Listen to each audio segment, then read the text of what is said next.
স্থানীয় সরকার নির্বাচনে মন্ত্রী এমপিদের প্রচারণার সুযোগ ভারসাম্য নষ্ট করবে মত বিশেষজ্ঞদের।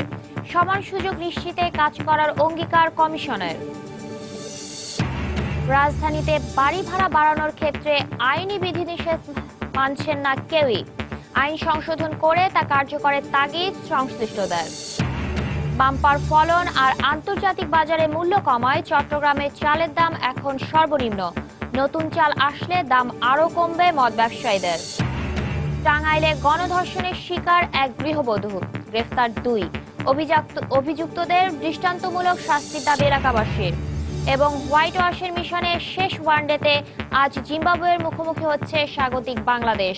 জয়ের ব্যাপারে আত্মবিশ্বাসী পুরো দল।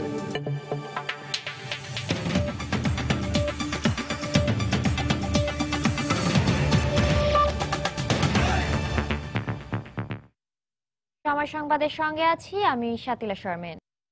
স্থানীয় সরকার নির্বাচনে নতুন বিধি অনুযায়ী প্রার্থীদের ভারসাম্য নষ্ট হবে বলে আশঙ্কা করছেন স্থানীয় সরকার বিশেষজ্ঞরা।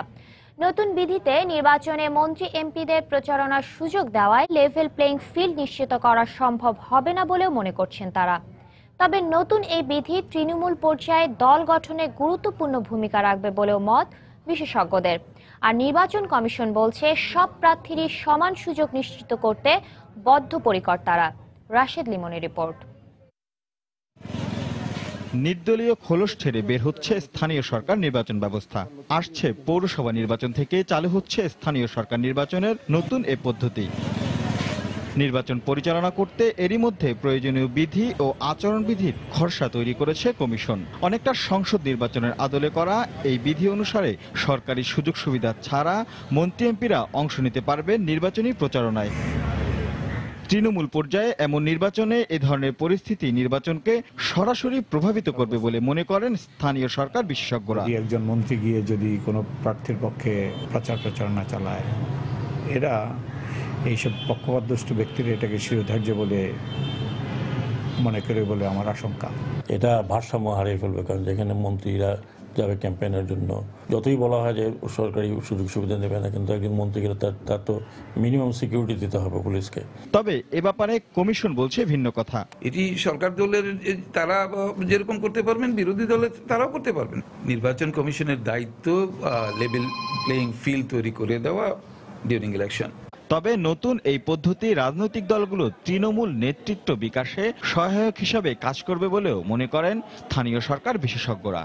লোকাল গভর্নমেন্ট কতটুকু উপকৃত হবে আমি জানি না, বিশেষত আমাদের রাজনৈতিক সংস্কৃতির কারণে, কিন্তু দলগুলো অতি সহজে দলটাকে তৃণমূল পর্যায়ে বিস্তারের জন্য এই নির্বাচনগুলোকে কাজে লাগাতে পারবেন।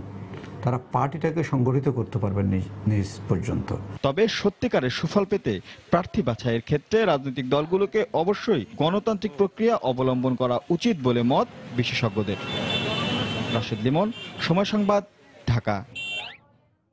রাজধানীর কচুক্ষেত মিলিটারি পুলিশের চেকপোস্টে হামলার ঘটনায় আটক দুর্বৃত্তের কাছ থেকে কোনো তথ্য পাওয়ার খবর এখনো জানায়নি পুলিশ। তবে ঢাকা মহানগর পুলিশ কমিশনার বলেছেন এই হামলা ছিল পরিকল্পিত। গতকাল সকাল 9:30টার দিকে দায়িত্ব পালন করার সময় এক দুর্বৃত্তের ধারালো ছুরির আঘাতে গুরুতর আহত হন মিলিটারি পুলিশের সদস্য ল্যান্স কর্পোরাল সামেদুল ইসলাম। তবে মিলিটারি পুলিশের সাবেক 2 সদস্যের সাহসিকতায় পালাতে পারেননি হামলাকারীরা। প্রায় 1 কিলোমিটার ধাওয়া করে উত্তর কাফরুলের এক বাসা থেকে হামলাকারীকে আটক করে তারা। পরে ওই বাসার কেয়ারটেকার ও 4 তলার এক যুবককেও আটক করা হয়। রাজধানীর কচুক্ষেত রজনীগন্ধা মার্কেটের পাশেই ঢাকা সেনানিবাসে ঢোকার পথ। হামলার সময় ত্রিমুখী এ রাস্তার 3টি পয়েন্টে ভাগ হয়ে দায়িত্ব পালন করা মিলিটারি পুলিশের 4 সদস্যের একজন ক্যামেরার মুখোমুখি না হয়ে জানান ঘটনার আদ্যপান্ত। তিনি জানান সকাল 9:30টার দিকে উত্তর কাফরুল এলাকার দিক থেকে একটি রিকশা রং সাইডে ঢুকে গেলে সেটি থামান ল্যান্স কর্পোরাল সামেদুল ইসলাম। এ সময় আচমকা রিকশার পেছন থেকে এক দুর্বৃত্ত এসে সামেদুলকে ধারালো ছুরি দিয়ে আঘাত করে। ঘটনার বর্ণনাকারী মিলিটারি পুলিশ সামেদুলকে বাঁচাতে এগিয়ে এলে তার উপরও হামলা করা হয়। তবে সে হামলা এড়িয়ে দুর্বৃত্তকে ধাওয়া করেন মিলিটারি পুলিশের 2 সদস্য। দেখছি যে পিছনে একটা আর্মির লোক একটা লাঠি হাতে দৌড়াইতেছিল। যেহেতু আমি একজন আর্মি রিটায়ার্ড পারসন, সেহেতু আমার ওর প্রতি একটা সিম্প্যাথি হয়েছে। এই জন্য আমি ওরে কভার দেওয়ার জন্য আমার সাথে আর একটা কর্পোরাল ছিল রিটায়ার্ড, মঞ্জুর করে নাম, ও 2 জন, আরও পাবলিক ছিল পিছনে। তো একটা বাড়ির ভিতরে যেয়ে ঢুকছে। আমি ওই যে কইছে ওনাকে দেখছি, ওনার চেহারা দেখলে বোঝা যায় সে বড় চুল, দাড়ি, জঙ্গলি যে বাপ একটা যেই ধরনের ওই অবস্থা, কথাবার্তা সে বলে নাই, চুপ গম্ভীর হয়ে রয়েছে শুধু। প্রায় পৌনে 1 কিলোমিটার ধাওয়া খেয়ে উত্তর কাফরুল স্কুলের পাশের গলির এ বাড়িতে ঢুকে যায় ওই দুর্বৃত্ত। তার আগে এ এলাকার আরো 2টি বাড়িতে ঢোকার চেষ্টা করেও গেট বন্ধ থাকায় ব্যর্থ হয় সে। 4 তলার গৃহকর্ত্রীর দাবি, হামলাকারী কলিং বেল টিপে তাদের ফ্ল্যাটে ঢোকে ও পানি পান করে। আশ্রয় চাইলে স্থানীয় মাদ্রাসায় 5ম শ্রেণী পর্যন্ত পড়ালেখা করা তার দেবর সুমন কৌশলে হামলাকারীকে ফ্ল্যাট থেকে বের করে দেন। তখন হামলাকারী ছাদে পানির ট্যাঙ্কের পেছনে লুকায়। পরে মিলিটারি পুলিশ ও আইন শৃঙ্খলা রক্ষা বাহিনীর সদস্যরা গুলি করার হুমকি দিলে দুষ্কৃতিকারী আত্মসমর্পণ করে। লোকটা মানে দরজা বাজাইলে মনে করছে যে হ্যাঁ আব্বুরে চাচারা তো আসে, তা আমার ছোট ছেলে দরজা খুলে দিচ্ছে। খুললেই লগে লগে মানে লোকটা ভিতরে ঢুকলেই একটা মানে ছুরি আসছিল। পরে যে আমাকে টেবিলের তলে থুইয়া পরে বলছে কি যে করছে আমার একটু পানি দেন। পরে কয় কি আমার পিছে লোক লাগছে, আমার একটু লুকান জায়গা দেন। পরে আমি মেজর দেওয়ার আবার ডাক দিছি, আমি দেখেন একটা লোক আইছে। পরে হে আবার বলছে কি যে তাঁতির আইছে, কয় কি ভাই একটু কয় কি আচ্ছা ভাই আপনি দিকে হেন আপনি লুকানোর জায়গা দেয় কইয়াই হ্যাঁ বাইক করে দিয়েই মানে দরজাটা লাগাই দিচ্ছি। মাদ্রাসা পড়ছে এই সময়, তো মাদ্রাসায় পড়ছে অনেক, 13 নম্বর পড়ছে। তারপরে আবার এই যে আলামিন মসজিদে পড়ছে, আবার এই কোন জায়গায় 2-3 জায়গায় পড়ছে। তারপরে পরে না পরে এনেকে ভাই পরে কাজে দিয়ে দিচ্ছে। এই ঘটনায় জিজ্ঞাসাবাদের জন্য 4 তলার যুবক সুমন ও বাড়ির কেয়ারটেকারকে আটক করা হয়েছে। তালা মারাই থাকে।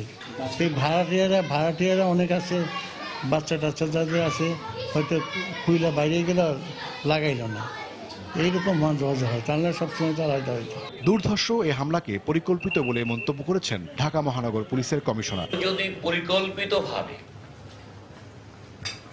এ ধরনের অঘটন ঘটাতে চায়, সেটি শতভাগ নিয়ন্ত্রণ করা এটি কষ্ট সাপেক্ষ। মিলিটারি পুলিশের পরে যে চাপাতিতে আঘাত হয়েছে, তাৎক্ষণিকভাবে আমরা অ্যালার্ট ছিলাম বিধায় তাৎক্ষণিকভাবে ঘটনাস্থল তাকে কিন্তু আমরা গ্রেপ্তার করেছি। তাকে জিজ্ঞাসাবাদের মাধ্যমে তার পৃষ্ঠপোষক, নির্দেশদাতা, অর্থদাতাকে খুঁজে বের করা হবে। জানা গেছে আহত মিলিটারি পুলিশ সদস্য সামিদুল ইসলামকে ঢাকা সম্মিলিত সামরিক হাসপাতালে চিকিৎসা দেওয়া হচ্ছে। অন্যদিকে হামলাকারীকে জিজ্ঞাসাবাদ করছেন গোয়েন্দারা। ওমর ফারুক, সময় সংবাদ, ঢাকা। স্বরাষ্ট্রমন্ত্রী আসাদুজ্জামান খান কামাল বলেছেন, যারা জঙ্গিবাদ, নাশকতা ও বিশৃঙ্খলার মাধ্যমে দেশকে অকার্যকর করতে চায় তাদের কঠোর পরিণতি হবে। গতকাল জাতীয় প্রেস ক্লাবে আলোচনা সভায় তিনি কথা বলেন। নাশকতা সৃষ্টিকারীদের প্রতি আবারও হুঁশিয়ারি উচ্চারণ করে স্বরাষ্ট্রমন্ত্রী বলেন, সব ধরনের সহিংসতা প্রতিরোধ করে প্রধানমন্ত্রী শেখ হাসিনার নেতৃত্বে দেশ এগিয়ে যাবে। যারা নাকি এই দেশকে একটা অকার্যকর দেশে পরিণত করতে চায়, যারা এই বিভিন্নভাবে বিশৃঙ্খলা সৃষ্টি করতে চায়, জঙ্গির উত্থান ঘটাতে চায়, তাদেরকে জনগণই তার প্রতিবাদ করছেন এবং জনগণই তার ব্যবস্থা নিচ্ছেন। আমাদের প্রশাসন জনগণের সঙ্গে নিয়ে কাজ করেন। আমরা মনে করি সেই জন্যই আমরা এগিয়ে যাচ্ছি, আমরা সফল হচ্ছি। রাজধানীতে একের পর এক আইন শৃঙ্খলা রক্ষাকারী বাহিনীর উপর হামলার ঘটনায় উদ্বেগ প্রকাশ করে নিরাপত্তা বিশ্লেষক, অপরাধ বিজ্ঞানীরা বলছেন, দায়িত্ব পালনে অসতর্কতা, যথাযথ প্রশিক্ষণের অভাব এবং দুর্বল গোয়েন্দা নজরদারির কারণেই হামলা প্রতিরোধ সম্ভব হচ্ছে না। পাশাপাশি নিয়োগ প্রক্রিয়ায় স্বচ্ছতার অভাব এবং যোগ্যতার ভিত্তিতে নিয়োগ না দেওয়াকেও দুষলেন তারা। সাইফুল রুদ্রের রিপোর্ট। রাষ্ট্র এবং জনগণের নিরাপত্তা নিশ্চিত করতে সবসময় সক্রিয় ভূমিকা পালন করে থাকে পুলিশ বাহিনীর সদস্যরা। বিভিন্ন সময়ে তাদের উপর হামলার বিষয়ে কথা বলতে গিয়ে নিরাপত্তা বিশ্লেষক এবং অপরাধ বিজ্ঞানীরা তুলে ধরেন পুলিশের কিছু অভ্যন্তরীণ দুর্বলতাকে। গাফিলতি আছে, সেই গাফিলতিটা government should seriously look into it, কারণ এটা কিন্তু আলটিমেটলি আমাদের law and order issue. Traditional police force, এটার মধ্যে কলোনিয়াল এলিমেন্ট আছে, এখানে কোনো ট্রান্সপারেন্সি নাই, এখানে অনেক ধরনের ট্রেনিং দরকার, লোয়ার লেভেলে, মিড লেভেলে, যেগুলো ট্রেনিংয়ের খুবই স্বল্পতা আছে বলে আমরা মনে করি। আমাদের সেফটি সিকিউরিটির উপরে একটা অ্যাডভার্স ইম্প্যাক্ট করবে, লং টার্ম ইম্প্যাক্ট হবে। এখানে এক্সপার্টের অভাব আছে, এখানে স্পেশালাইজড যে ইউনিট সেগুলোর অভাব আছে, যেটা আমরা বলেছি কাউন্টার টেরোরিজম সেল, সেটা পুলিশের নাই। এক ডিবি সে চুরি, ছিনতাই, রাহাজানের থেকে শুরু করে এ ধরনের বড় বড় অ্যাক্টিভিটিসও করছে। তাদের recruitment procedure, recruitment system category হিসাবে যারা টপে আছে তাদেরকে না, তা তো না। এবং পুলিশের রিক্রুটমেন্ট তো একটা বাণিজ্য। অন্যদিকে পুলিশের সাবেক মহাপরিদর্শক নুরুল হুদার মতে অযোগ্য জনবলের কাছ থেকে দক্ষ সেবা পাওয়া সম্ভব নয়, ফলে তাদের নিজ নিরাপত্তা হুমকির মুখে। এই ধরনের কাজে এই কাপুরুষতার কোনো অবকাশ নেই। পুলিশের পরে তো নির্ভরশীলতা থাকবে এবং আস্থা থাকাটাই বাঞ্ছনীয়। তো সেই আস্থা যাতে নষ্ট না হয়, অপরাধ ভীতি যত কমিয়ে আনা যাবে ততই আমরা বুঝতে পারবো যে পুলিশ বাহিনীর সাফল্য আসছে। কর্তব্য পালনে আরো সচেতন হবারও পরামর্শ সাবেক কর্মকর্তার। এসব বিষয়ে তদারকিতে পুলিশের শীর্ষ কর্মকর্তাদের আরো সক্রিয় ভূমিকা রাখারও আহ্বান জানান তিনি। জেলা ম্যাজিস্ট্রেটের অফিসে। সাইফুল রুদ্র, সময় সংবাদ, ঢাকা। এদিকে ঢাকা বিশ্ববিদ্যালয়ের এমিরেটস অধ্যাপক ডক্টর আনিসুজ্জামানকে কুপিয়ে হত্যা করার হুমকি দিয়েছে দুর্বৃত্তরা। মঙ্গলবার বিকেলে তার মোবাইল ফোনে খুদে বার্তা পাঠিয়ে এ হুমকি দেওয়া হয়। ইংরেজিতে লেখা খুদে বার্তাটিতে বলা হয়, ধর্মবিরোধী ব্লগারদের পক্ষ নেওয়া এবং তাদের বক্তব্য তুলে ধরায় তাকে চাপাতির আঘাতে হত্যা করা হবে। হুমকির বিষয়ে রাত 9টার দিকে গুলশান থানায় একটি সাধারণ ডায়েরি করেন তিনি। এ বিষয়ে ক্যামেরার সামনে কথা বলতে রাজি হননি গুলশান থানার দায়িত্বরত কর্মকর্তা। তবে অধ্যাপক আনিসুজ্জামানের নিরাপত্তার জন্য প্রয়োজনীয় ব্যবস্থা নেওয়া হয়েছে বলে জানিয়েছেন তারা। রাজধানীতে প্রতিনিয়তই বাড়ছে বাড়ি ভাড়া। এক্ষেত্রে আইনি বিধিনিষেধ থাকলেও তা মানছেন না কেউই। এমনকি মানসম্মত বাড়ি ভাড়া কত হবে তা নির্ধারণেও নেই কোনো যৌক্তিক প্রক্রিয়া। এক্ষেত্রে বাড়ি ভাড়া নিয়ন্ত্রণ আইন সংশোধন করে তা কার্যকরের তাগিদ সংশ্লিষ্টদের। তাফসির বাবুর রিপোর্ট। 400 বছরের পুরনো এই ঢাকা শহরে বাড়িওয়ালার সংখ্যা কত তার সঠিক কোনো পরিসংখ্যান নেই। তবে ধারণা করা হয় সংখ্যাটি 5 লাখের বেশি হবে না। আর এই 5 লাখ লোকের মালিকানাধীন ভবনগুলোতে ভাড়া থাকেন প্রায় 1 কোটি বাসিন্দা। নানা কারণে এই শহরে বাড়ির মালিক ও ভাড়াটিয়াদের সম্পর্ক খুব একটা স্বস্তিকর নয়। এক্ষেত্রে 1991 সালের বাড়ি ভাড়া নিয়ন্ত্রণ আইনও কার্যকর হয়নি। 1991 সালের আইন অনুযায়ী 2 বছরের আগে বাড়ির মালিক ভাড়া বাড়াতে পারবেন না। ভাড়া কত বাড়বে তা নির্ধারণ করবেন সরকার নিযুক্ত ভাড়া নিয়ন্ত্রক। দিতে হবে বাড়ি ভাড়ার রসিদ, থাকবে চুক্তিপত্র, 1 মাসের বেশি নেওয়া যাবে না অগ্রিম টাকা, থাকবে না কোনো জামানত পদ্ধতি। হঠাৎ করে ভাড়াটিয়াকে উচ্ছেদ করতে পারবেন না বাড়ির মালিক। কিন্তু এসব আইন কাগজেই আছে, বাস্তবে নেই। তো এখানে আপনার 1000 করে বাড়ে 5.5 আসছে, তো এখন প্রায় 11.5-12 মতো দেই আর কি। কিছু কিছু বাসা আছে 1 বছর পর বাড়ায়, আবার কিছু কিছু বাসা আছে দেখা গেছে 2 বছরও বাড়ায় না। ঢাকা শহরকে 10টি রাজস্ব অঞ্চলে ভাগ করে সিটি কর্পোরেশন ভাড়া নির্ধারণ করে দিলেও তার চেয়ে বেশি ভাড়া আদায় করছেন মালিকরা। সিটি কর্পোরেশনের যে 30 স্কয়ার ফিট সে নোটিশও আমার কাছে আসে নাই, জানিও না, বলতেও পারবো। ভাড়ার বিষয়টা এটা আমরা আসলে প্রচলিত নিয়মে আশেপাশের বাজার দেখে ওইভাবেই আপাতত দিচ্ছি। যদিও সিটি কর্পোরেশন বলছে বাড়ি ভাড়া নিয়ন্ত্রণের দায়িত্ব তাদের নয়। আমাদের যে ধার্যকৃত কর সেটা তো বাড়ি ভাড়ার উপর একটা অ্যাজাম্পশনটা নিয়ে সেভাবে করি, তো সেখানে ডিফারেন্সটা অনেক সময় থাকে। কিন্তু সরাসরি বাড়ি ভাড়ার উপরে যে নিয়ন্ত্রণের যে ব্যবস্থা, এটা সিটি কর্পোরেশন হ্যান্ডেল করে নেন। এই অবস্থায় 1991 সালের বাড়ি ভাড়া নিয়ন্ত্রণ আইনে মানসম্মত ভাড়া নির্ধারণের প্রক্রিয়া ঠিক করে দেওয়ার আহ্বান ভাড়াটিয়াদের। এই ভাড়া নিয়ন্ত্রণে আছে একজন রেন্ট কন্ট্রোলার থাকবেন। সেই রেন্ট কন্ট্রোলার গণশুনানি হোক বা শুনানির মাধ্যমে হোক এটা নির্ধারণ করবেন। কিন্তু গভর্নমেন্ট কাউকে রেন্ট কন্ট্রোলার নিয়োগ দেয়নি। আইনটা সংশোধন হয়ে পুরা দিক নির্দেশনা সহ যেন জাতীয় সংসদ থেকে আসে। বাজার মূল্য ও আর্থিক সঙ্গতি বিবেচনায় যৌক্তিক বাড়ি ভাড়া নির্ধারিত হলে বাড়ির মালিকদের সাথে ভাড়াটিয়াদের দ্বন্দ্ব কমে আসবে বলেই মনে করছেন সংশ্লিষ্টরা। তাফসির বাবু, সময় সংবাদ, ঢাকা। অন্যদিকে কর্মজীবী মহিলা হোস্টেলের বর্ধিত সিট ভাড়া প্রত্যাহারের দাবিতে সড়ক অবরোধ করে বিক্ষোভ করেছে কর্মজীবী নারীরা। মঙ্গলবার রাতে রাজধানীর নীলক্ষেত ও খিলগাঁও এলাকায় রাস্তা অবরোধ করে বিক্ষোভ করে তারা। এ সময় কর্মজীবী নারীরা দাবি করেন, কোনো ধরনের আগাম নোটিশ ছাড়াই গত মাসে কর্তৃপক্ষ ভাড়া বাড়ানোর একটি নোটিশ টানিয়ে দেয়, যা আগের ভাড়া চেয়ে দ্বিগুণের বেশি। বর্ধিত এই ভাড়া প্রত্যাহারের দাবিতে গত কয়েকদিন ধরেই কর্তৃপক্ষকে জানিয়ে আসছিলেন তারা। শেষ পর্যন্ত কোনো সাড়া না পেয়ে রাস্তায় নামে কর্মজীবী মহিলারা। পরে রাত 3টার দিকে কর্তৃপক্ষের আশ্বাসের ভিত্তিতে হোস্টেলে ফিরে গেলেও দাবি না মানা পর্যন্ত আন্দোলন চালিয়ে যাবেন বলে ঘোষণা দেন তারা।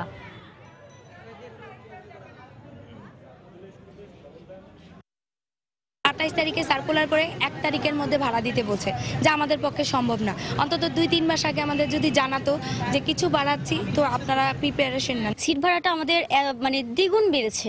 আমরা এটা বর্ধিত সিট রেন্ট দিতে চাই না। পে স্কেল বাড়িয়েছেন সবার, যার ফলে দেখা যায় বেতন বাড়েছে। হ্যাঁ, এখন এখানে যারা আছি তারা তো ম্যাক্সিমামই আছি নন গভর্নমেন্ট, সরকারি চাকরি আছে যে মাত্র 5%ও কম। যেদিন অর্ডার এসেছে আমরা পরদিন এটা নোটিশ দিয়ে জানাতে বলেছে এবং আমি সেই নির্দেশ পালন করেছি। ডিজি মহোদয়ের সাথে কথা বলেছি এই বিষয়ে, বলেছেন যে আরো 2-1 দিন হয়তো সময় লাগবে এটা এই ব্যাপারে ডিসিশন নিতে, একটা ডিসিশন ওনাদের ব্যাপারে নেওয়া হবে। সময় সংবাদে আরো থাকছে, নিরাপত্তা নিশ্চিতে রাজশাহীর কয়েকটি জায়গায় সিসি ক্যামেরা বসিয়েছে পুলিশ। উদ্যোগ নেই সিটি কর্পোরেশনের, মার্কেটগুলোর আওতায় আনার দাবি ব্যবসায়ীদের। এবং তৈরি পোশাক খাতে চীনে ছেড়ে দেওয়া 20% বাজার দখলের সম্ভাবনা রয়েছে বাংলাদেশের, বলছে বিশ্বব্যাংক। নতুন করে বিনিয়োগের ক্ষেত্রে সতর্ক থাকার পরামর্শ অর্থনীতিবিদদের। টাঙ্গাইলের সখীপুরে এক গৃহবধূকে গণধর্ষণের অভিযোগ পাওয়া গেছে। এ ঘটনায় মামলা দায়েরের পর দুজনকে গ্রেফতার করা হয়েছে বলে জানায় পুলিশ। অপর অভিযুক্তদের আইনের আওতায় আনার চেষ্টা চলছে। এদিকে অভিযুক্ত বখাটেদের দৃষ্টান্তমূলক শাস্তির দাবি জানিয়েছেন এলাকাবাসী। কাদির তালুকদারের তথ্য ও রাশেদ খানের ছবি নিয়ে ডেস্ক রিপোর্ট। গত 7 নভেম্বর টাঙ্গাইলের সখীপুর উপজেলার পাহাড় কাঞ্চনপুর যান পাশের গ্রামের এক গৃহবধূ। ওই গৃহবধূর স্বজনদের অভিযোগ, এ সময় তাকে জোর করে সড়কের পাশের একটি নির্জন এলাকায় নিয়ে ধর্ষণ করে স্থানীয় মানিক মিয়ার ছেলে রুবেল ও তার সহযোগীরা। পরে তাকে ফেলে পালিয়ে যায় বখাটেরা। খবর পেয়ে তাকে উদ্ধার করে স্থানীয় হাসপাতালে ভর্তি করে স্থানীয়রা। ওরা দুজনই, তারপর ফোন দিয়ে আর 2টা মোটরসাইকেলে এলো 6 জন। আমাকে নিয়ে মানে ধান খেতের ওই দিকে পরে এলো, তাই না হাতের মধ্যে ধরে পরে নিয়ে গেছি। আমার স্বামী আছে, বাচ্চা একটা মেয়ে আছে, মানে আমার জীবনে জানি কোনো কিছু চলাফেরা না খেয়ে সেই কামও করছি। আমি গরিব মানুষ, আমার কিচ্ছু নাই। আমি এই মেয়েরা আবার কোন জায়গায় কি করবো, এটা আমার মান সম্মানটার জন্য আমি একটা বিচার চাইতেছি। এই ঘটনায় অভিযুক্ত রুবেল ও তার 5 সহযোগীকে আসামি করে সখীপুর থানায় একটি মামলা করেছে নির্যাতিতার পরিবার। পুলিশ বলছে ঘটনায় জড়িতদের গ্রেফতারে অভিযান চলছে। মামলাটি রুজু হওয়ার সাথে সাথে আমরা তাৎক্ষণিকভাবে ঘটনাস্থল পরিদর্শন করি এবং এজাহার নামীয় 1 ও 2 নম্বর আসামিকে আমরা গ্রেপ্তার করতে সক্ষম হই। অপরদিকে অন্যান্য আসামিদের গ্রেপ্তারের চেষ্টা অব্যাহত আছে। এদিকে শারীরিক পরীক্ষার জন্য নির্যাতিতাকে টাঙ্গাইল মেডিকেল কলেজ হাসপাতালে নেওয়া হয়েছে। আমরা হাই ভ্যাজাইনাল সোয়াব নিশ্চিত হওয়ার জন্য পরীক্ষাগারে পাঠিয়েছি। পরীক্ষার রিপোর্ট পাওয়ার পরে আমরা নিশ্চিতভাবে বলতে পারবো। এ ঘটনায় ক্ষোভ প্রকাশ করে অভিযুক্তদের দৃষ্টান্তমূলক শাস্তির দাবি জানিয়েছেন এলাকাবাসী ও জনপ্রতিনিধিরা। এলাকাবাসী হিসাবে এটার দৃষ্টান্তমূলক এই নরফিস শাস্তি চাই, সূক্ষ্ম বিচার চাই, যেন আরো 10টা ফুলা শাসন হয়। সময় সংবাদ, টাঙ্গাইল। দেশে ধানের বাম্পার ফলনের পাশাপাশি আন্তর্জাতিক বাজারের দাম কমে যাওয়ায় চট্টগ্রামের চালের দাম এ যাবৎকালের সর্বনিম্ন পর্যায়ে রয়েছে। সাধারণ মানের প্রতি কেজি ইরি চাল পাইকারি পর্যায়ে বিক্রি হচ্ছে 19 থেকে 20 টাকায়। এ অবস্থায় আগামী 15 দিনের মধ্যে নতুন চাল বাজারে আসলে চালের দাম আরও কমবে বলে অভিমত ব্যবসায়ীদের। বিস্তারিত জানাচ্ছেন কমল দে। বিরূপ আবহাওয়া থেকে শুরু করে অস্থির রাজনৈতিক পরিস্থিতি, যে কোনো ঘটনা দুর্ঘটনার সরাসরি প্রভাব পড়ে দেশের চালের বাজারে। বছরের শুরুতে রাজনৈতিক পরিস্থিতি অস্থির থাকায় বেড়ে যায় চালের দাম। এক পর্যায়ে সাধারণ মানের প্রতি কেজি চাল বিক্রি হয় 32 থেকে 35 টাকা দরে। কিন্তু বর্তমানে সবকিছু স্বাভাবিক থাকায় চট্টগ্রামের সর্বনিম্ন পর্যায়ে রয়েছে চালের বাজার। দৈনিকই 8 আনা করে 10 পয়সা 20 পয়সা এরকম, এমন কোনো চালের উপর 8 আনা করে কমতো। দেশে চালের সরবরাহ খুবই ভালো। ইরি হচ্ছে 20 টাকা, আর এর থেকে উন্নত বিত্তি চাল হচ্ছে 28 টাকা, এর থেকে উন্নত আর একটু 30 টাকা। মোকাম থেকে সরবরাহ ভালো আসতেছে, সেই কারণে মোকামের আমাদের চালের রেটটা একদম সর্বনিম্ন পর্যায়ে আছে। সাম্প্রতিক সময়ে দেশে সব ধরনের ধান উৎপাদনে বাম্পার ফলন হয়েছে। এছাড়া গত এক সপ্তাহে আন্তর্জাতিক বাজারে প্রতি টন চালের দাম অন্তত $20 কমেছে। উৎপাদন বেড়েছে ভালোভাবে, সে অনুযায়ী সাপ্লাই বেড়েছে। সাপ্লাই বাড়ার কারণে বাজারে চালের বাজার দর নিম্নমুখী। সে সাথে সরকারের বিভিন্ন প্রকল্পের চালও বাজারে থাকায় দাম কমার ক্ষেত্রে অন্যতম কারণ বলে মনে করছেন এই ব্যবসায়ী নেতা। খাদ্যের বিনিময়ে যে খাদ্যগুলি দেয় এগুলো আবার বাজারে চলে আসে। বাজারে আসার কারণেই এই এফেক্টটা এই কৃষক থেকে শুরু করে সবার উপর পড়ে, যার কারণে চালের বাজার নিম্ন অবস্থায় আছে। মাথাপিছু দিনে 455 গ্রাম হিসেবে বছরে দেশে প্রায় 3 কোটি মেট্রিক টন চালের চাহিদা রয়েছে। এর মধ্যে চট্টগ্রাম বিভাগের চাহিদা 48 থেকে 50 লাখ মেট্রিক টন। কমল দে, সময় সংবাদ, চট্টগ্রাম। আসন্ন টিকফা বৈঠকের পর বাংলাদেশের উপর থেকে জিএসপি স্থগিতাদেশ যুক্তরাষ্ট্র তুলে নিতে পারে বলে আশা প্রকাশ করেছেন বাণিজ্য মন্ত্রী তোফায়েল আহমেদ। গতকাল দুপুরে মার্কিন রাষ্ট্রদূত মার্সিয়া ব্লুম বার্নিকাটের সঙ্গে বৈঠকের পর মন্ত্রী বলেন, রানা প্লাজা দুর্ঘটনার পর দেশের পোশাক শিল্প কারখানাগুলো কমপ্লায়েন্স নিশ্চিতে সক্ষম হয় যুক্তরাষ্ট্র সন্তোষ প্রকাশ করেছে। এদিকে জিএসপি সুবিধা পেলে বাণিজ্যিকভাবে খুব বেশি লাভবান না হলেও বিষয়টি বাংলাদেশের ভাবমূর্তি বাড়াতে সহায়ক হবে বলে মনে করেন মার্কিন রাষ্ট্রদূত। চলতি বছরের জুলাইয়ে নিরাপদ কর্মপরিবেশ ও শ্রম অধিকার ইস্যুতে বাংলাদেশের জিএসপি সুবিধা পুনর্বহালের সিদ্ধান্ত থেকে সরে এসে স্থগিতাদেশ বহাল রাখে যুক্তরাষ্ট্র। তবে তারপরও জিএসপি ফিরে পেতে কূটনৈতিক তৎপরতা চালিয়েছে বাংলাদেশ। পোশাক শিল্পের কর্মপরিবেশের উন্নয়নে মার্কিন শর্ত মোতাবেক নেওয়া হয়েছে বিভিন্ন পদক্ষেপও। মার্কিন রাষ্ট্রদূত সরেজমিনে বিভিন্ন কারখানা পরিদর্শন করে সন্তোষ প্রকাশ করেন। বাণিজ্য মন্ত্রণালয়ের বৈঠক শেষে তার সরকার বিষয়টি ভেবে দেখবে বলে আশ্বাস দেন। যুক্তরাষ্ট্রের বাজারে বাংলাদেশের জিএসপি সুবিধা না পেলে বাণিজ্যিকভাবে খুব একটা ক্ষতিগ্রস্ত হয় না, তবে এর জন্য ভাবমূর্তি সংকটে পড়তে হয়। বাংলাদেশ আগের চেয়ে কারখানাগুলোতে উন্নতি করেছে। সাম্প্রতিক সময়ে নিরাপত্তা বিষয়ে কাজ করছে বাংলাদেশ। যুক্তরাষ্ট্র বাংলাদেশকে এ বিষয়ে সহায়তা করবে।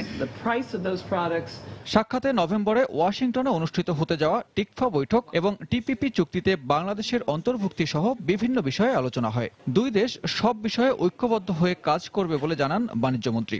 টিকফার সফলতা বাস্তবতা নির্ভর করে জিএসপি সুবিধা ফিরে পাওয়ার উপরে। আমার ধারণা জন্মেছে যে এবার টিকফা মিটিং এর পরে আমাদের যে স্থগিতাদেশ জিএসপির উপরে এটা আমরা ফিরে পাবো। সকল দিক থেকে মার্কিন যুক্তরাষ্ট্র বাংলাদেশ আমরা সবকিছু ব্যাপারেই আমরা ঐক্যমত হয়ে কাজ করব। জিএসপি স্থগিত থাকলেও চলতি অর্থ বছরের প্রথম 5 মাসে যুক্তরাষ্ট্রের বাজারে 17% রপ্তানি প্রবৃদ্ধি হয়েছে বলে জানিয়েছেন বাণিজ্যমন্ত্রী। রানা প্লাজা ধসের পরে সানবীর রূপাল, সময় সংবাদ, ঢাকা। তৈরি পোশাক খাতে চীনের ছেড়ে দেওয়া 20% বাজার দখলের সম্ভাবনা রয়েছে বাংলাদেশের। সম্প্রতি বিশ্বব্যাংকের এক প্রতিবেদনে উঠে আসে এমন তথ্য। তবে এই বাজার ধরতে অবকাঠামো উন্নয়ন সহ জ্বালানি সুবিধা নিশ্চিত করা দরকার বলে মনে করেন তৈরি পোশাক শিল্প মালিকদের সংগঠন বিজিএমইএ। এদিকে নতুন বিনিয়োগের ক্ষেত্রে সতর্কতার সাথে সবকিছু করার পরামর্শ অর্থনীতিবিদদের। বিস্তারিত কামরুল হাসান সবুজের রিপোর্টে। বর্তমানে দেশে 10 কোটি 33 লাখ কর্মোপযোগী মানুষের মধ্যে চাকরি করেন অর্ধেক। এর সাথে আগামী 1 দশকে প্রতি বছর গড়ে 20 লাখ কর্মক্ষম মানুষ প্রবেশ করবে চাকরির বাজারে। সম্প্রতি এমন তথ্য তুলে ধরে কর্মসংস্থানকে বাংলাদেশের প্রধান চ্যালেঞ্জ হিসেবে চিহ্নিত করা হয়েছে towards new sources of competitiveness in Bangladesh শীর্ষক বিশ্বব্যাংকের প্রতিবেদনে। কর্মসংস্থানের এই চ্যালেঞ্জ মোকাবেলায় ওই প্রতিবেদনে আরো বলা হয়, চীনের বর্তমান পোশাক রপ্তানি বাজারের 1/5 দখলের সুযোগ রয়েছে বাংলাদেশের, যা পেলে নতুন করে কর্মসংস্থান হবে প্রায় 2 কোটি লোকের। এনার্জি যদি আমরা ওইভাবে দিতে পারি এবং ইকোনমিক জোনগুলো যত তাড়াতাড়ি অ্যাক্টিভেট করা যাবে, যত তাড়াতাড়ি এখানে ইন্ডাস্ট্রি করার মতো উপযোগী করা যাবে, তত তাড়াতাড়ি আমরা এই ব্যবসাগুলো ওইখানে শিফট করতে পারবো এবং এই ব্যবসাটা আমরা নিতে পারবো। এদিকে অর্থনৈতিক গতিশীলতা ধরে রাখার স্বার্থে নতুন করে বিনিয়োগের ক্ষেত্রে মান বিবেচনা করে পণ্যের অর্ডার নেওয়ার পরামর্শ অর্থনীতিবিদদের। কতটুকু লো এন্ড প্রোডাক্ট করব, কতটুকু মিডিয়াম এন্ড বা কতটুকু হাই এন্ড প্রোডাক্ট করব, সেইভাবে কৌশল ঠিক করে বিনিয়োগে যাওয়া। যদি চায়না থেকে লো এন্ড প্রোডাক্টটি বেশি মাত্রায় চলে আসে এবং সেটি দিয়েই যদি আমরা আমাদের প্রোডাক্ট বাস্কেটটা ভরে ফেলি, তাহলে আমাদের যে একটি কৌশলগতভাবে আপগ্রেডেশনের যে চিন্তাটি তৈরি পোশাক খাতের, সেটি কিন্তু শ্রুত হয়ে যেতে পারে। পাশাপাশি ভোক্তার সুবিধা বিবেচনার সাথে শ্রমিকদের জীবনমান উন্নয়নের বিষয়টিও নজরে রাখার পরামর্শ তাদের। ওয়ার্কারদের বেতনও দিতে পারেন। কামরুল হাসান সবুজ, সময় সংবাদ, ঢাকা। রাজধানীর যেসব বাসাবাড়ির ছাদে এখনো বাণিজ্যিক বিলবোর্ড রয়েছে, 2-1 দিনের মধ্যে সেগুলো সরিয়ে না নিলে বাড়িওয়ালার বিরুদ্ধে মামলা দায়ের করা হবে বলে জানিয়েছে ঢাকা উত্তর সিটি কর্পোরেশন। মঙ্গলবার রাতে রাজধানীর গুলশান এলাকায় অবৈধ বিলবোর্ড অপসারণ কার্যক্রম পরিচালনার সময় একথা বলেন উত্তর সিটির প্রধান বর্জ্য ব্যবস্থাপক ক্যাপ্টেন বিপন কুমার সাহা। গতরাত 11টার দিকে গুলশান 2 নম্বর থেকে অবৈধ বিলবোর্ড অপসারণের কার্যক্রম শুরু করে ঢাকা উত্তর সিটি কর্পোরেশন। অর্ধশতাধিক বিলবোর্ড অপসারণ করেন তারা। এ সময় বিপুন কুমার বলেন, আগামী 31শে ডিসেম্বরের আগে ঢাকা শহরকে বিলবোর্ড মুক্ত করা হবে। প্রায় 50 ভাগের উপরে 60 ভাগ বিলবোর্ড ইতিমধ্যে উঠে গেছে। আমাদের যে পরিকল্পনা আছে, পরিকল্পনার মধ্যে 31 ডিসেম্বরের মধ্যে আমাদের সিটি কর্পোরেশন, ঢাকা উত্তর সিটি কর্পোরেশনের বিলবোর্ড হয়ে যাবে 0। ইতিমধ্যে আমরা নীতিমালা বানানোর যে প্রক্রিয়া সেটা চলছে। তৃতীয় দিনের মতো শুরু হয়েছে রাজশাহী বিশ্ববিদ্যালয় 2015-16 স্নাতক প্রথম বর্ষের ভর্তি পরীক্ষা। সকাল 9টা থেকে 10টা পর্যন্ত চলে এফ ইউনিটের প্রথম শিফটের পরীক্ষা।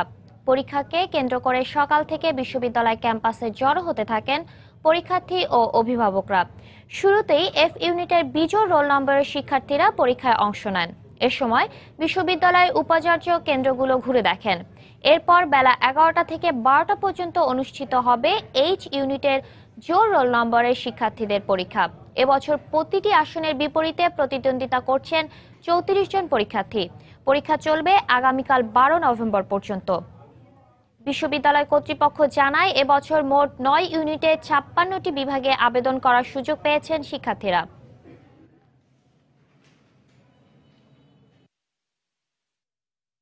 এই মুহূর্তে ক্যাম্পাসে আছেন রিপোর্টার সাইফুর রহমান রকি। সরাসরি চলে যাচ্ছি তার কাছে। রকি, সাতিলা, আপনি যেমনটি বলছিলেন যে রাজশাহী বিশ্ববিদ্যালয়ের ভর্তি পরীক্ষা 9 নভেম্বর থেকে শুরু হয়েছে। ইতিমধ্যে 2 দিন অতিবাহিত হয়েছে, আজ তৃতীয় দিন চলছে। মূলত আজকে এফ এবং এইচ ইউনিট, এই দুটি ইউনিটের পরীক্ষা অনুষ্ঠিত হচ্ছে। মূলত 4টি পর্যায়ে 4টি ভাগে এই পরীক্ষাটি অনুষ্ঠিত হবে। মূলত সকাল 9টা থেকে 10টা পর্যন্ত এফ ইউনিটের বিজোড় এবং 11টা থেকে 12টা পর্যন্ত এফ ইউনিটের যে জোর রোল সংখ্যাধারী তারাই হচ্ছে এই পরীক্ষায় অংশ নিচ্ছে। এবং তারপরে দুপুর 1টা থেকে 2টা পর্যন্ত হবে জি ইউনিটের ভর্তি পরীক্ষা। এবং ঠিক অনুরূপভাবেই কিন্তু বিকেলে এই জি ইউনিটের জোর যে রোল সংখ্যা ভর্তি ছুড়া রয়েছেন তারা ভর্তি পরীক্ষায় অংশ নেবেন। তো এবারে কিন্তু রাজশাহী বিশ্ববিদ্যালয়ের প্রশাসনের সাথে আমার কথা হয়েছেন। আজকেও কিন্তু তিনি রাজশাহী বিশ্ববিদ্যালয়ের উপাচার্য মোহাম্মদ মিজানুদ্দিন আজকেও রাজশাহী বিশ্ববিদ্যালয়ের বিভিন্ন কেন্দ্র পরিদর্শন করেছেন ভর্তি পরীক্ষার। তিনি জানিয়েছেন সুষ্ঠুভাবেই আজকের এই পরীক্ষা অনুষ্ঠিত হচ্ছে। এবং গতকালকে রাজশাহী বিশ্ববিদ্যালয়ে 5 জন শিক্ষার্থী ভুয়া পরীক্ষার্থী হিসেবে ধরা পড়েছে এবং তাদের 1 বছর করে কারাদণ্ড দেওয়া হয়েছে ভ্রাম্যমাণ আদালতের পক্ষ থেকে। তো আমরা দেখাচ্ছিলাম যে মূলত এর পরের ইউনিটের যে পরীক্ষা রয়েছে, এই পরীক্ষার্থীরা এখন কেন্দ্রে ঢোকার জন্য বাইরে অপেক্ষা করছেন, মূলত এইচ ইউনিটের পরীক্ষার্থীরা। তো এখন আমি একটু কিছু ইনফরমেশন আমি আপনাকে সাথীলা দিয়ে রাখি যে 2015-16 যে শিক্ষাবর্ষের মোট 1,60,682 জন শিক্ষার্থী ভর্তি পরীক্ষা আবেদন করেছে। 9টি ইউনিটের 56টি বিভাগে 4,168 আসন রয়েছে। এই আসনের বিপরীতে তারা হচ্ছে লড়বেন। তো আগামীকালকে এই পরীক্ষা শেষ হতে যাচ্ছে এবং আগামীকালকে ঠিক 3টি ইউনিটের পরীক্ষা হবে। এই 3টি ইউনিটের মধ্য দিয়ে রাজশাহী বিশ্ববিদ্যালয়ের যে ভর্তি পরীক্ষা সেটি সুষ্ঠু হবে। এবং আইন শৃঙ্খলা পরিস্থিতি সার্বিকভাবে যেটি বলা যায় যে সুষ্ঠুভাবে এই পরীক্ষা হচ্ছে, সেজন্য আইন শৃঙ্খলা বাহিনী কঠোর নজরদারির মধ্যে রয়েছেন। তো সাথীলা, এখন পর্যন্ত আমার কাছে রাজশাহী বিশ্ববিদ্যালয়ের ভর্তি পরীক্ষার খবর ছিল এমনটাই। রাজশাহী বিশ্ববিদ্যালয়ে অনার্স প্রথম বর্ষ ভর্তি পরীক্ষার সর্বশেষ খবর জানাচ্ছিলেন সহকর্মী সাইফুল ইসলাম রকি। চলে যাচ্ছি পরবর্তী সংবাদে। পর্যাপ্ত নিরাপত্তা ও অপরাধীদের সহজে শনাক্ত করতে রাজশাহী নগরীর কয়েকটি গুরুত্বপূর্ণ পয়েন্টে ক্লোজ সার্কিট ক্যামেরা স্থাপন করেছে মেট্রোপলিটন পুলিশ। তবে সিটি কর্পোরেশনের পক্ষ থেকে এখনো সিসি ক্যামেরা বসানোর কোনো উদ্যোগ নেওয়া হয়নি। আর নিরাপত্তার স্বার্থে বড় মার্কেটগুলো দ্রুত সিসি ক্যামেরায় আওতায় আনার তাগিদ দিয়েছেন ব্যবসায়ী ও ক্রেতারা। হাবিবুর রহমান পাপ্পুর ছবিতে আরও জানাচ্ছেন সাইফুর রহমান রকি।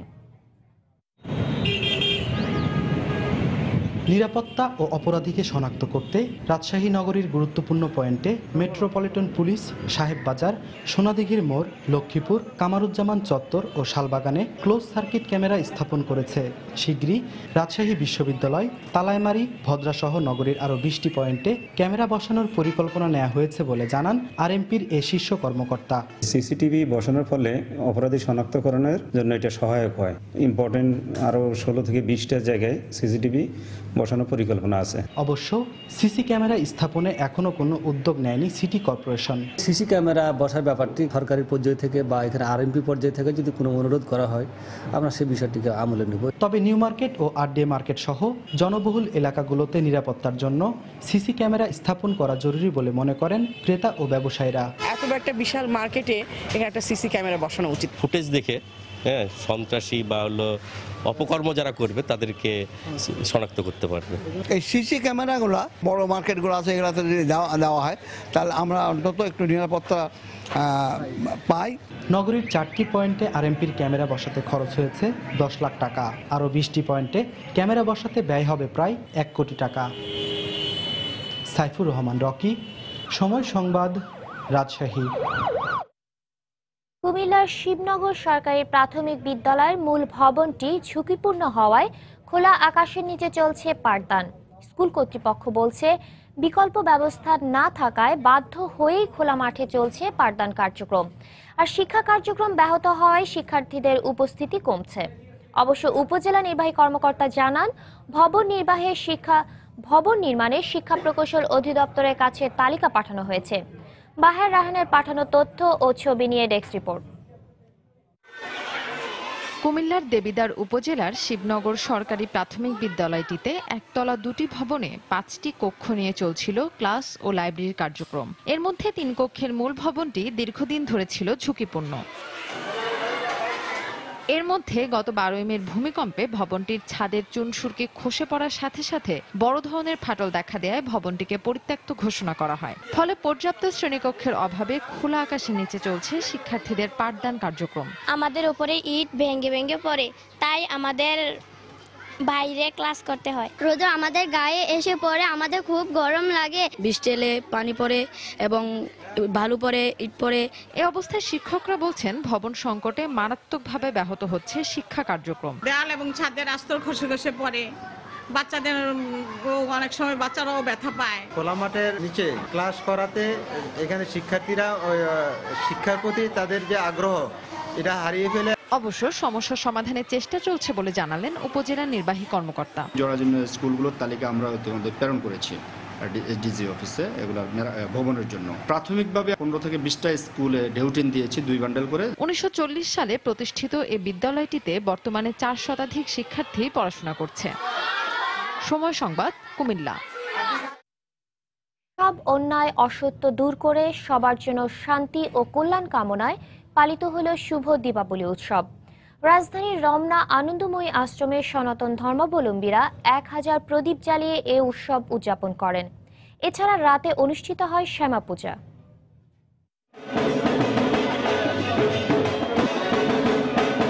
একসঙ্গে প্রজ্বলিত হলো 1000 প্রদীপ। সেই আলোয় আলোকিত আনন্দময়ী আশ্রম প্রাঙ্গণ। এই আলোর উৎসবে শুভবুদ্ধি আর জ্ঞানের আলোয় সমাজের অন্যায় অন্ধকার বিলোপের প্রত্যয় সবার কণ্ঠে।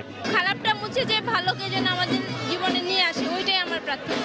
শান্তি প্রতিষ্ঠা করার জন্য মা বারবার আসেন এবং আমরা আলো জ্বালিয়ে সমস্ত সমাজকে আলোকিত করার জন্য চেষ্টা করি। অন্ধকারটা যেন কেটে যায়, আমরা যেন নতুন করে আলোর দিশা পাই।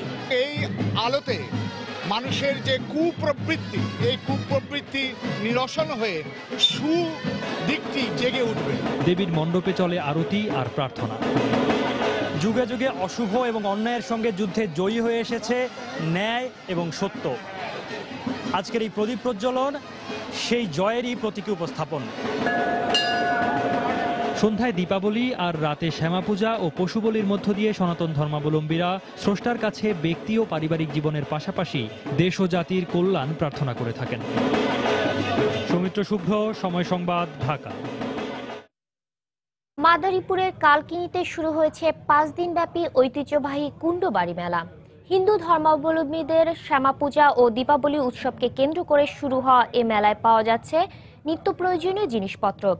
আয়োজকরা বলছেন, শত বছরের পুরনো এ মেলায় সমাগম ঘটে দেশ বিদেশের হাজার হাজার মানুষের। এদিকে মেলায় আগত দর্শনার্থীদের নিরাপত্তা নিশ্চিতে সতর্ক অবস্থায় রয়েছে আইন শৃঙ্খলা রক্ষাকারী বাহিনী। সঞ্জয় কর্মকার, অভিজিতের পাঠানো তথ্য ও শাহাদাত আকনের ছবি নিয়ে ডেস্ক রিপোর্ট। প্রতি বছরের মতো এবারও হিন্দু ধর্মাবলম্বীদের শ্যামা পূজা ও দীপাবলি উৎসবকে ঘিরে মাদারীপুরের কালকিনিতে চলছে ঐতিহ্যবাহী কুণ্ডবাড়ি মেলা। মেলাকে কেন্দ্র করে ঢাকা বরিশাল মহাসড়কের ভুরঘাটা থেকে গোপালপুর পর্যন্ত 3 কিলোমিটার জুড়ে বসেছে সারি সারি দোকান। এসব দোকানে স্থান পেয়েছে খেলনা, শীতকালীন পোশাক, খাট ও সোফা সহ গৃহস্থালী কাজে ব্যবহৃত বিভিন্ন পণ্য। নিত্য প্রয়োজনীয় এসব পণ্য সামগ্রী সুলভ মূল্যে পেয়ে খুশি ক্রেতারা। আর বিকিকিনি বাড়ায় সন্তুষ্ট বিক্রেতারাও। এটা কুন্ডুবাড়ির অনেক ঐতিহ্যবাহী মেলা। এখানে আমরা অনেক দূর দূরান্ত থেকে আমাদের ছেলেমেয়েকে নিয়ে আসি। এখানে ভালো মানের ফার্নিচার পাওয়া যায়, এজন্য আমি ঘুরে ঘুরে দেখতেছি। প্রত্যেক বছর আসি আর কি। এবছর আসিছি বড় আসালিয়া বেচা কেনা, এবছর লোকজন আসতেছে দেখতেছে। আমরা নরসিংদী থেকে আসছি, 20-25 গাড়ি মাল নিয়ে আসছি। এখানে ভালো বেচা কিনা হয়। আয়োজকদের দাবি, ঐতিহ্যবাহী এই মেলার জনপ্রিয়তা বাড়ছে দিন দিন। পার্শ্ববর্তী দেশ ভারত থেকেও আমাদের অনেক লোকজন আসছে। বাংলাদেশের 70% এলাকা থেকে লোকজন এখানে আসে, কারণ এই মেলায় যে জিনিসপত্র পাওয়া যায় খুব কমে পাওয়া যায়। এদিকে মেলা প্রাঙ্গণে 3 স্তরের নিরাপত্তা বলয় তৈরি করেছে পুলিশ প্রশাসন। পুলিশের পক্ষ থেকে সেখানে একটি কন্ট্রোল রুমের ব্যবস্থা করেছি। এই মেলায় যেন অপ্রীতিকর কোনো ঘটনা না ঘটে সেজন্য মনিটরিং এর আওতায় সবসময় আমরা রেখেছি। মঙ্গলবার থেকে শুরু হওয়া এই মেলা চলবে 14 নভেম্বর পর্যন্ত। সময় সংবাদ, মাদারীপুর। দর্শক, রাজধানীর মিরপুর 10-এ ফায়ার সার্ভিস ও সিভিল ডিফেন্স ট্রেনিং কমপ্লেক্সে ফায়ার সার্ভিস সপ্তাহ 2015-এর উদ্বোধন শেষে আয়োজিত অনুষ্ঠানে প্রধান অতিথি হিসেবে বক্তব্য রাখছেন প্রধানমন্ত্রী শেখ হাসিনা। আমরা সরাসরি চলে যাচ্ছি সেখানে। আমাদের পক্ষে সম্ভব হয়েছে। সুধীমণ্ডলী, আমাদের সবসময় একটা কথা মনে রাখতে হবে যে বাংলাদেশের ভৌগোলিক অবস্থান এমন একটি জায়গায় যে প্রতিনিয়ত দুর্যোগের সাথে আমাদের মোকাবেলা করতে হয়। ভৌগোলিক অবস্থানের কারণে বাংলাদেশ ভূমিকম্পের ঝুঁকিপূর্ণ একটি দেশ। তাছাড়া প্রতিনিয়ত যেহেতু নগরায়ন হচ্ছে, শিল্পায়ন হচ্ছে, ব্যবসা বাণিজ্যের প্রসার ঘটছে, সে কারণে অগ্নিকাণ্ড সহ নানা ধরনের দুর্যোগের ঘটনাও প্রতিনিয়ত বৃদ্ধি পাচ্ছে। দুর্ঘটনা ঝুঁকি হ্রাস এবং উদ্ধার তৎপরতা জোরদার, এটা আমাদের লক্ষ্য। এবং জাতির পিতা বঙ্গবন্ধু শেখ মুজিবুর রহমানের নেতৃত্বে আমরা এই দেশের স্বাধীনতা পেয়েছি। যখন তিনি স্বাধীনতার পর একটা যুদ্ধ বিধ্বস্ত দেশ গড়ে তুলছিলেন, ঠিক সেই সময়েও তিনি এই জনগণেরকে দুর্যোগ থেকে মোকাবেলার জন্য পদক্ষেপ নিয়েছিলেন এবং তিনি এই সেক্টরের পুনর্গঠনের পদক্ষেপ নেন। ফায়ার সার্ভিস, সিভিল ডিফেন্সের উন্নয়নে বিভিন্ন কর্মসূচি হাতে নিয়েছিলেন। তার আমলে মাত্র 3.5 বছর 62টি নতুন ফায়ার স্টেশন তিনি নির্মাণ করেছিলেন এবং এগুলি তিনি চালু করেন এবং সমগ্র বাংলাদেশে এই ফায়ার সার্ভিস, ফায়ার স্টেশন চালু হবে সেটা তার পরিকল্পনা ছিল। কিন্তু আমাদের দুর্ভাগ্য, 75 15ই আগস্ট জাতির পিতাকে সপরিবারে নির্মমভাবে হত্যার পর সেই কাজগুলি আর সেভাবে এগোয়নি। 21 বছর পর 1996 সালে আওয়ামী লীগ যখন সরকার গঠন করে, তখন আমি সরকারে এসে দেখি এই সেবা খাতটা অত্যন্ত অবহেলিত একটা খাত হিসেবে পড়ে আছে। আমরা সে সময় কতগুলি পদক্ষেপ নেই, আরও নতুন 17টি ফায়ার স্টেশন নির্মাণ করি। এর জনবল বৃদ্ধি, অবকাঠামো উন্নয়ন, যানবাহন, আধুনিক সাজ সরঞ্জাম ও যন্ত্রপাতি ক্রয়ের মাধ্যমে আমরা এই প্রতিষ্ঠানকে নতুনভাবে ঢেলে সাজাবার উদ্যোগ গ্রহণ করি এবং সাধারণ মানুষ এই ফায়ার সার্ভিস থেকে সেবা পেতে শুরু করে। 2009 সালে আবার যখন আমরা সরকার গঠন করি, জনগণের ভোটে 2008-এ নির্বাচনে জয়যুক্ত হয়ে 2009 সরকার গঠন করার সাথে সাথে আমরা এই খাতটাকে অত্যন্ত গুরুত্ব দেই এবং মাত্র 2 মাসের মধ্যে এই প্রতিষ্ঠানকে আমরা ঢেলে সাজানো শুরু করি। দেশের প্রতিটি উপজেলা, এটা আমাদের পরিকল্পনা যে দেশ এ পর্যন্ত 100টা নতুন ফায়ার স্টেশন নির্মাণ ও আমরা চালু করেছি এবং 298টি ফায়ার স্টেশনের নির্মাণ কার্যক্রম পরিচালিত হচ্ছে। এখন 298টি ফায়ার স্টেশনের কার্যক্রম ইতিমধ্যেই চালু করা হয়েছে। তাছাড়া 251টি ফায়ার স্টেশনের নির্মাণ কাজ বাস্তবায়নাধীন আছে, তা চলছে। 4টি প্রকল্পের আওতায় এই সকল ফায়ার স্টেশনের নির্মাণ কাজ আমরা চালু করেছি। সেই সাথে সাথে শুধু ফায়ার স্টেশন নির্মাণ করলেই তো হবে না, আমাদের যন্ত্রপাতি দরকার বিভিন্ন ধরনের। আর সেই দিকে লক্ষ্য রেখে আমরা প্রকল্প নিয়েছি এবং 2016 সালের মধ্যে এই প্রকল্পগুলি যাতে বাস্তবায়ন হয় তার জন্য আমরা পদক্ষেপ নিয়েছি। মোট 549টি ফায়ার স্টেশন আমরা নির্মাণ করব এবং তার জন্য 8,354 জন জনবল আমরা বৃদ্ধি করেছি, প্রায় তা আগামীতে আমাদের 15,000-এ আমরা উন্নীত করব। যার ফলে আমি মনে করি ফায়ার সার্ভিস ও সিভিল ডিফেন্স খাতে একটা যুগান্তকারী পরিবর্তন আসবে।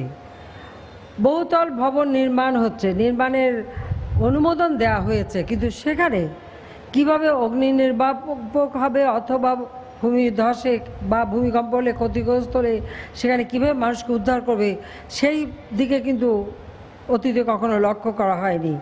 আমাদের সরকার ক্ষমতা আসার পর আমরা এ ব্যাপারে পদক্ষেপ নিয়েছি এবং 2009 সালেই প্রায় 200 কোটি টাকার সরঞ্জামাদি আমরা সংগ্রহ করেছি। আধুনিক যন্ত্রপাতি ও সাজ সরঞ্জাম সংগ্রহের প্রক্রিয়া এটা অব্যাহত আছে এবং অব্যাহত থাকবে। ইতিমধ্যে আমাদের চীন সরকারের সহায়তায় 50টি অ্যাম্বুলেন্স, 100টি টোয়িং ভেহিকেল, পাম্প টানা গাড়ি, 150টি ফায়ার ফাইটিং মোটরসাইকেল, একটি বড় পানিবাহী গাড়ি, একটি ফোমের গাড়ি এবং দুর্যোগ মোকাবেলায় অন্যান্য উদ্ধার যন্ত্রপাতি সরবরাহ আমাদের চীন সরকার করেছে। এই প্রতিষ্ঠানটির অপারেশনাল সক্ষমতা বহুলাংশে আজকে বৃদ্ধি পেয়েছে। এই জন্য আমি চীন সরকারকে আন্তরিক ধন্যবাদ জানাই। তাছাড়া জাপান সরকার থেকে অনেকেই আমাদের। রাজধানীর মিরপুর 10-এ ফায়ার সার্ভিস ও সিভিল ডিফেন্স কমপ্লেক্সে জাতীয় ফায়ার সার্ভিস সপ্তাহের উদ্বোধন অনুষ্ঠানে বক্তৃতা দিচ্ছিলেন প্রধানমন্ত্রী শেখ হাসিনা। এ পর্যায়ে শীর্ষ সংবাদ জানিয়ে দিচ্ছি আরেকবার। স্থানীয় সরকার নির্বাচনে মন্ত্রী এমপিদের প্রচারণার সুযোগ ভারসাম্য নষ্ট করবে মত বিশেষজ্ঞদের। সময় সুযোগ নিশ্চিতে কাজ করার অঙ্গীকার কমিশনের। রাজধানীতে বাড়ি ভাড়া বাড়ানোর ক্ষেত্রে আইনি বিধিনিষেধ থাকলেও মানছেন না কেউই। আইন সংশোধন করে তা কার্যকরের তাগিদ সংশ্লিষ্টদের। বাম্পার ফলন আর আন্তর্জাতিক বাজারে মূল্য কমায় চট্টগ্রামের চালের দাম এখন সর্বনিম্ন। নতুন চাল আসলে আরও দাম কমবে মদ ব্যবসায়ীদের। টাঙ্গাইলে গণধর্ষণের শিকার এক গৃহবধূ, গ্রেফতার 2। অভিযুক্তদের দৃষ্টান্তমূলক শাস্তির দাবি এলাকাবাসীর। এবং হোয়াইট ওয়াশের মিশনে শেষ ওয়ানডেতে আজ জিম্বাবুয়ের মুখোমুখি হচ্ছে স্বাগতিক বাংলাদেশ। জয়ের ব্যাপারে আত্মবিশ্বাসী পুরো দল। এই ছিল এখনকার মতো। যে কোনো খবর পেতে ভিজিট করুন সময়নিউজ.tv। যে কোনো বাংলা লিংক, রবি, সিটিসেল নম্বর থেকে সময় সংবাদের খবর, অনুষ্ঠান সম্পর্কে জানতে এবং যে কোনো তথ্য সময় সংবাদকে জানাতে ডায়াল করুন 16242 নম্বরে। এছাড়া এইমাত্র পাওয়া খবর মোবাইলে পেতে SMS করুন স্টার্ট স্পেস SN লিখে পাঠিয়ে দিন 16242 নম্বরে। সঙ্গে থাকুন সময়ের।